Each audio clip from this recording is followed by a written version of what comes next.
tulong ka sa kinakain ng balat. Oo, para tumaba. Oo. May mga shells din na nandyan. Marami, shells, isda, alimasag. Kanina nga, ang isda na kuha namin, tama pa mo namin. Ay, mabuti. Oo. Eh, halimbawa niyan, paano kung, di ba, na may mga area na kayo nakabakod niyan siya? Paano kung mayroong mangilaw o gustong manginas dyan? Wala bang problema sir, basta may tao lang dito na nabantay. Tsaka Magpaalam lang. Oo. Basta,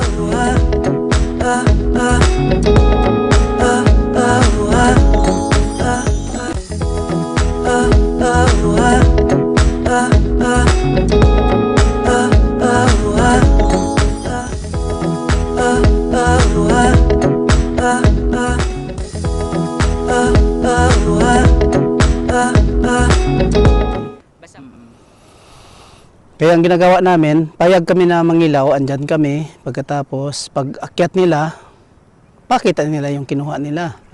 Para na ligtas ang duda ba. Ang pag-aalaga ng balat, napakaganda talaga. Kahit hindi ka na magluwas sa ibang lugar para maghanap ng trabaho, mabuhay mo ng pamilya mo. Basta ang importante, obligahan mo lang yung obligasyon mo sa gobyerno. Pagkatapos, may area ka lang na paglalagyan. At bantayan talaga. Kagaya rin na nagkatrabaho ka sa sakahan o sa kung anong project mo man. Ganun talaga. Tutukan, wag pabayaan. Para na makamit mo rin yung pagpapala na tawag sa sa ibigay sa iyo kung sa tamang serbisyo ang ginaserbisyo mo. Napakaganda na na project itong balatan. Sa tulong nyo dati sir, yung sa SDMP. At saka sa tulong rin ng barangay na kung anong reklamo namin tungkol sa mga nagnakaw, inasikaso ka agad. Kaya sa may gusto man na mag-alaga, ang masabi ko lang, maghanap lang na magandang area at saka wag pabayaan. Pag nabitawan mo na, ibig sabihin namuhunan ka na, alagaan mo na para naibuhay mo sa pamilya mo. Yun lang ang ko sir. okay. Wala naman bang may na-penalize dito sa nasita ninyo? Ay, May pumunta. may nabarangay na rin. Okay. May nag-amin na rin. Pero hindi natin sabihin. Kaya ang lang namin sir, ang pinaka lang namin dito, babala sa kanila. Once na mahuli na hindi nagpaalam, may penalty talaga. At pangatlong bisis sa mahuli, kung ilan man ang gastos dyan, kasi nakalagay man ang gastos dyan sa billboard natin, ay mapipilitan siya sa ulian yung gastos na yan para na makapagusto siya dito. Pati na sa mga permit.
araw kalika. Ngayong araw, mayroon na naman tayong natunghayan na isang kalika na kung saan ay ibinahagi niya ang kanyang kwento ng buhay pagdating sa kanyang pinagkakitaan o hanap buhay. No?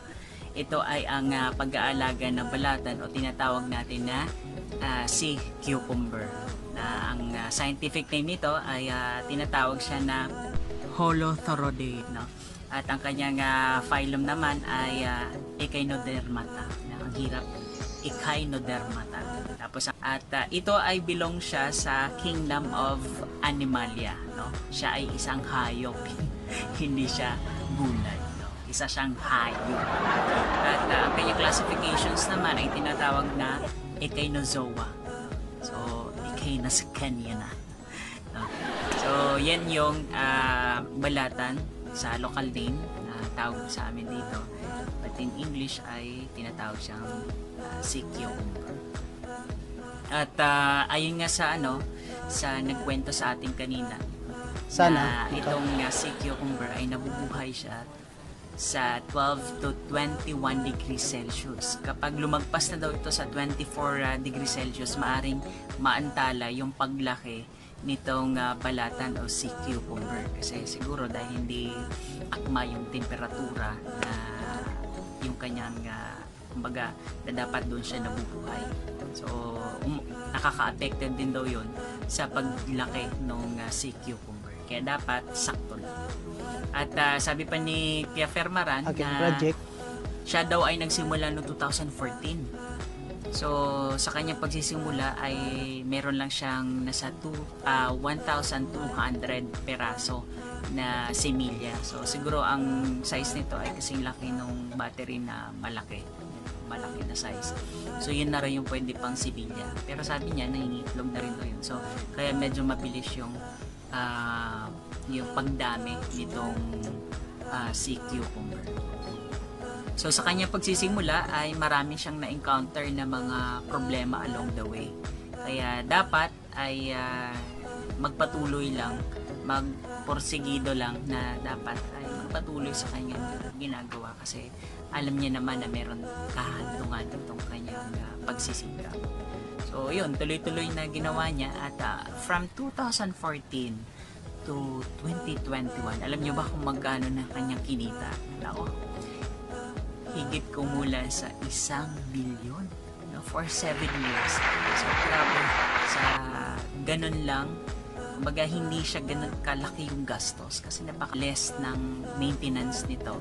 Pero mo, bahura lang, yung mga bato sa dagat, yun lang yung parang i-compile mo dyan. Tapos, paikot para dyan mo na i-culture yung mga sea cucumber para hindi na siya mag-over na bakod doon. At kwento niya pa nga na sa kanya pagsisimula, no, nag-iisa pa lang siya doon sa area.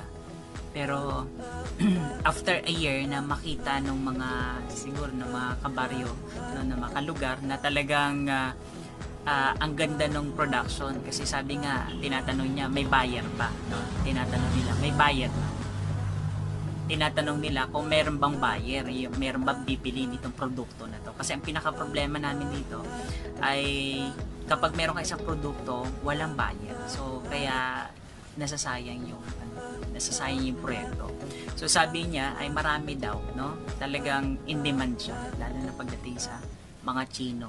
Kaya, nagpursigi sila, mula sa isa, naging 25 na sila. At alam niyo ba na itong middleman nila siguro yung namimili din, kasi ang customer talaga is yung mga Chinese, no, buyer.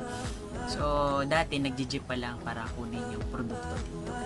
Tapos, after a year, nakabili na ng Hilux. Buruin mo yun, no? After a year, nakabili na ng Hilux.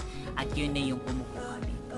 So, sariwa siya na binibenta nila. So, pwede rin naman patuyin, mas mahal yun, kaya lang mas magaan yung kilo.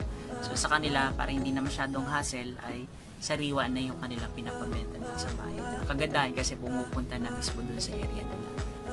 So, doon sa 1 million, hindi pa doon nabawas yung mga expenses, no? Yung bayad sa tao na nagbabantay siguro sa area nila.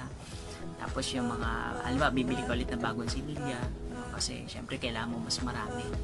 So, yun. At Pero kung titignan natin, for 1 million na at ilang libo na kita mo, ay talagang kahit pa paano, talagang may return, no? Talagang meron kang masisave dun sa mga gastos. Okay. So, yun. At mas lalo pa na itong sea cucumber ay in demand talaga, no, sa mga Chinese buyer. Talagang ito kasi yung pinaka nila pinaka main na kumbaga course ng kanilang menu, no? Kasama yan sa cuisine nila. Okay. So, yun. At ang kagandahan pa nito, yung sea cucumber ay talagang ang ganda niya sa yung mga health benefits niya sa katawan. So, mamaya, no, panidiscuss natin yan. At itong sea cucumber pala ay hindi siya gulay. At siya ay nakasama sa Kingdom of Animalia. Kasi siyang hayop. At ito yung tube shape siya. Yung tinatawag na tube shape sea creatures, no, na isa sa pinakamahalagang cuisine ng mga Chino matagal ng panahon since Ming Dynasty pa ito, no? At ito maliit na hayop na ito, no, yung sea cucumber na ito ay makikita na inihahain ito sa mga Renaissance restaurants sa buong mundo. So, talagang in demand talaga itong sea cucumber. Alam niyo ba na ang sea cucumber ay hindi lamang pang makasaysayan, no, kundi isa rin siyang napaka-healthy na pagkain. Ito ay mayaman sa protina at maaaring pamalit din ito sa mga red meat na sinasabi nila, no? Ito yung sa mga karne. Meron din itong mga vitamina, minerals at antioxidants. Nagbibigay ng importansya na kailangan ng ating katawan upang maging malusog. Ang atay ay isa rin sa pinaka-critical na bahagi ng ating katawan, kung saan pinapanatili nito ang malusog na daloy ng dugo at ang ating digestive system. Ang palagiang pagkain ng sea cucumber ay nakapagbabawas ng pagsira ng atay.